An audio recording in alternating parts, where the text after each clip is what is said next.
আপনারা জানেন কি করতে হবে, ঠিক আছে?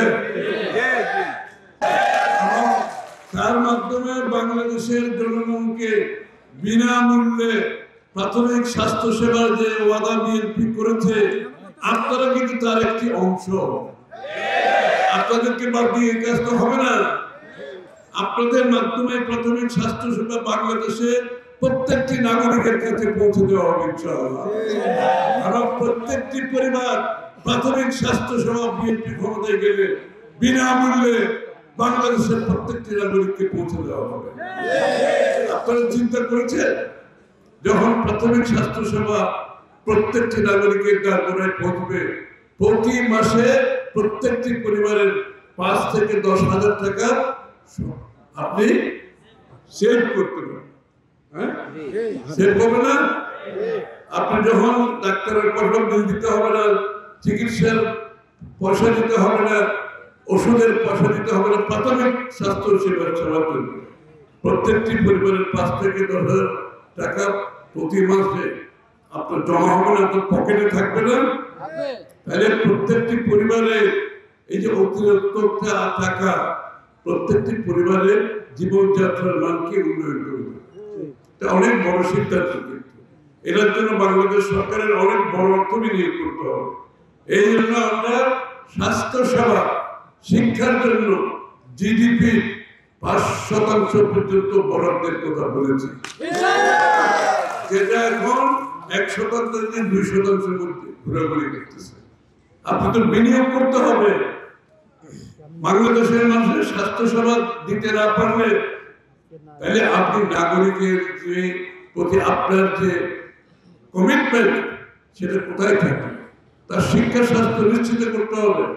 এদেরকে জনগণকে বাংলাদেশের সম্পদে পরিণত করতে হবে। সম্পদে পরিণত করতে হলে তার স্বাস্থ্য দিতে হবে, সুস্বাস্থ্য থাকতে হবে, তার শিক্ষিত থাকতে হবে, তাকে দক্ষ শ্রমশক্তি হিসেবে গড়ে তুলতে হবে।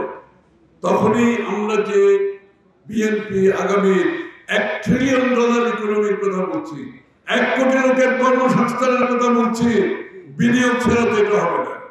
বিনিয়োগ হতে হবে। আমরা সিদ্ধান্ত নিয়েছি এই 2 খাতে বিনিয়োগ হবে। জনগণকে জনসম্পদে পরিণত করবো ইনশাআল্লাহ। সেই জনসম্পদ আগামী দিনে বাংলাদেশের আরো 1 কোটি মানুষ সেখানে চাকরি কর্মতে যোগদান দেবে, কর্মসংস্থানে যোগ দেবে। দেশের ভিতরে দেশের বাইরে আত্মকর্মসংস্থান সৃষ্টি হবে। তার মধ্যে আমাদের পল্লী চিকিৎসক ভাই বোনেরা অন্যতম স্থান দখল করে থাকছে। এবং আমি নির্বাচনের ব্যাপারে কিছু বলবো না, আপনারা জানেন কি করতে হবে, ঠিক আছে? জাতীয়তাবাদী শক্তিকে যদি ক্ষমতায় আনতে না পারি, আমাদের পল্লী চিকিৎসকের নিয়ে যে কার্যক্রম, এটা তো বাস্তবায়ন করা যাবে না। আপনাদেরকে প্রতিটি গ্রামে গঞ্জে ছুটে যেতে হবে, দুয়ারে দুয়ারে যেতে হবে, ঘরে ঘরে যেতে হবে, প্রত্যেকটি নাগরিকের কাছে যেতে হবে। বাংলাদেশ জাতীয়তাবাদী দল তারেক রহমানের নেতৃত্বে আগামী নির্বাচনে বিশাল জয়ের মাধ্যমে যদি আমরা ক্ষমতায় যেতে পারি, ইনশাআল্লাহ আমাদের পল্লী চিকিৎসক ভাই বোনেরা তার একটি ভালো অবস্থানে থাকবে। তারা একটি আগামী দিনে কার্যকর রাষ্ট্রের অংশ হিসেবে তাদের দায়িত্ব পালন করতে পারবে। সুতরাং আজকে এই কঠিন সময়ে তারেক রহমান বিএনপিকে বিজয়ের পথে নিয়ে যাওয়ার জন্য আপনাদের প্রতিটি অঞ্চলে আপনাদের সাথে জনগণের সংযোগ আছে, যোগাযোগ আছে। আপনাদের দায়িত্ব আজকের থেকে নির্বাচনের ফলাফল না পাওয়া পর্যন্ত সকলকে আপনাদের দায়িত্ব পালন করতে হবে। এটা আমাদের বড় দায়িত্ব।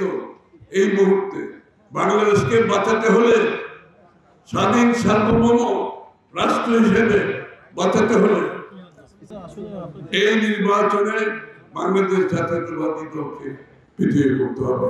সকলকে ধন্যবাদ।